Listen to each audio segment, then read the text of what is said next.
नमस्कार। कभी सोचा है कि हमारे चारों ओर की दुनिया हर पल लगातार चल रही है।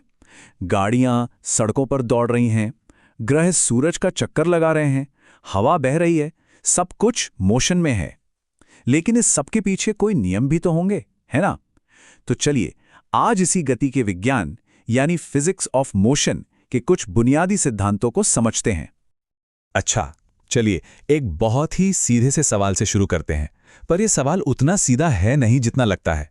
सवाल ये है कि क्या इस वक्त कोई भी इंसान गति में है? सोचिए जरा। उस सवाल का जो जवाब है ना, वो एक ही आइडिया में छिपा हुआ है, और वो ये है कि गति यानी मोशन और विराम यानी रेस्ट दोनों ही सापेक्ष हैं, रिलेटिव हैं। अब इसका मतलब क्या हुआ, चलिए देखते हैं।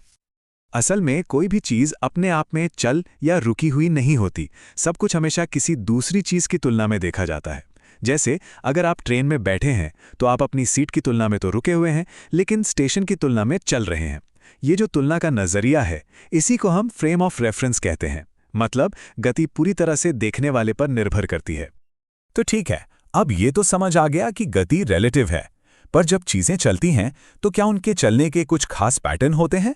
बिल्कुल होते हैं। चलिए गति के कुछ सबसे आम प्रकारों पर एक नजर डालते हैं। देखिए, गति कई तरह की हो सकती है।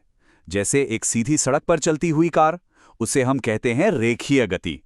या फिर पृथ्वी का चक्कर लगाता हुआ कोई सैटेलाइट, वो वृत्ताकार गति का एक बेहतरीन उदाहरण है। और वो घड़ी का पेंडुलम देखा है, जो आगे पीछे होता रहता है, उसे दोलनी गति कहते हैं। और हाँ, पृथ्वी का अपनी ही धुरी पर घूमना, वो घूर्णन गति है। ये सब गति के मूल पैटर्न हैं, जो हमें हर जगह दिखाई देते हैं। अब यहाँ एक बहुत ही दिलचस्प और जरूरी फर्क को समझना होगा। जब कोई सफर तय होता है तो उसे बताने के दो तरीके हैं। एक है कुल कितनी दूर चले, और दूसरा है अपनी शुरुआत से कितनी दूर हैं। तो पहला है दूरी यानी डिस्टेंस। इसका सीधा सा मतलब है कि कुल कितना रास्ता तय किया गया, चाहे वो कितना भी घुमावदार क्यों ना हो। इसमें सिर्फ एक नंबर होता है। और दूसरा है विस्थापन यानी डिस्प्लेसमेंट। ये बताता है कि शुरुआती और आखिरी पॉइंट के बीच की सीधी दूरी कितनी है। और हां, इसमें दूरी के साथ साथ दिशा भी होती है। यही सबसे बड़ा फर्क है। इस फर्क को और अच्छे से समझने के लिए चलिए एक एथलीट का उदाहरण लेते हैं। सोचिए, एक रनर एक 400 मीटर के गोल ट्रैक पर दौड़ रहा है और वो एक पूरा चक्कर लगाता है। तो उसने कुल रास्ता कितना तय किया? सीधी सी बात है, पूरे ट्रैक की लंबाई, यानी उसकी तय की गई दूरी हुई 400 मीटर। लेकिन उसका विस्थापन कितना हुआ, जरा सोचिए। वो जहां से शुरू हुआ था, दौड़कर ठीक वहीं वापस आ गया। तो शुरुआती और आखिरी पॉइंट के बीच कोई दूरी ही नहीं बची, इसलिए उसका विस्थापन हुआ 0, 0। दूरी और विस्थापन का ये जो मजेदार फर्क हमने देखा ना, इसका सीधा असर इस बात पर पड़ता है कि हम किसी चीज की तेजी को कैसे मापते हैं। बिल्कुल वैसे ही हमारे पास दो कॉन्सेप्ट हैं। एक है चाल यानी स्पीड। स्पीड का लेना देना दूरी से है। ये बस बताती है कि कोई कितनी तेजी से दूरी तय कर रहा है। और दूसरी है वेग यानी वेलोसिटी। इसका लेना देना विस्थापन से है। ये बताती है कि कोई किसी खास दिशा में कितनी तेजी से अपनी जगह बदल रहा है। तो यहां भी दिशा बहुत महत्वपूर्ण हो जाती है। चलिए फिर से अपने रनर वाले उदाहरण पर वापस चलते हैं और देखते हैं कि वहां स्पीड और वेलोसिटी में क्या फर्क आता है। मान लेते हैं कि उसे वो 400 मीटर का चक्कर पूरा करने में 80 सेकंड लगे। तो अगर हम उसकी औसत चाल निकालें तो वो होगी 400 मीटर को 80 सेकंड से भाग देने पर 5 मीटर प्रति सेकंड। लेकिन उसकी औसत वेग क्या होगी? याद है, उसका विस्थापन 0 था।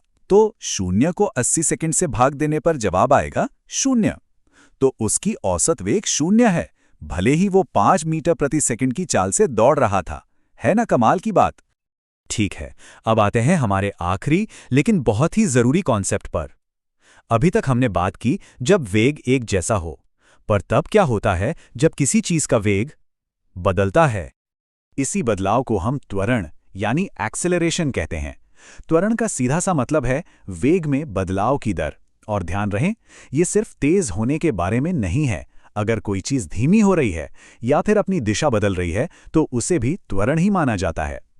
इसे मापने का फॉर्मूला भी बहुत सीधा है। हम बस ये देखते हैं कि किसी निश्चित समय में वेग में कितना बदलाव आया। यानी हम अंतिम वेग से शुरुआती वेग को घटाते हैं और उसे समय से भाग दे देते हैं। मोटे तौर पर त्वरण 3 तरह का होता है। धनात्मक त्वरण, जब वेग बढ़ रहा हो, मतलब गाड़ी तेज हो रही है। ऋणात्मक त्वरण, जब वेग घट रहा हो, मतलब ब्रेक लग रहे हैं। इसे मंदन भी कहते हैं। और तीसरा है शून्य त्वरण, जिसका मतलब है कि वेग स्थिर है, बिल्कुल भी नहीं बदल रहा। और यहीं पर मैं आपके लिए एक आखिरी सवाल छोड़कर जा रहा हूं। उन सभी बातों के आधार पर जो हमने अभी अभी समझी हैं, अगर किसी वस्तु का त्वरण 0 है, तो क्या इसका मतलब यह है कि वो चल नहीं रही है? इस पर जरूर सोचिएगा।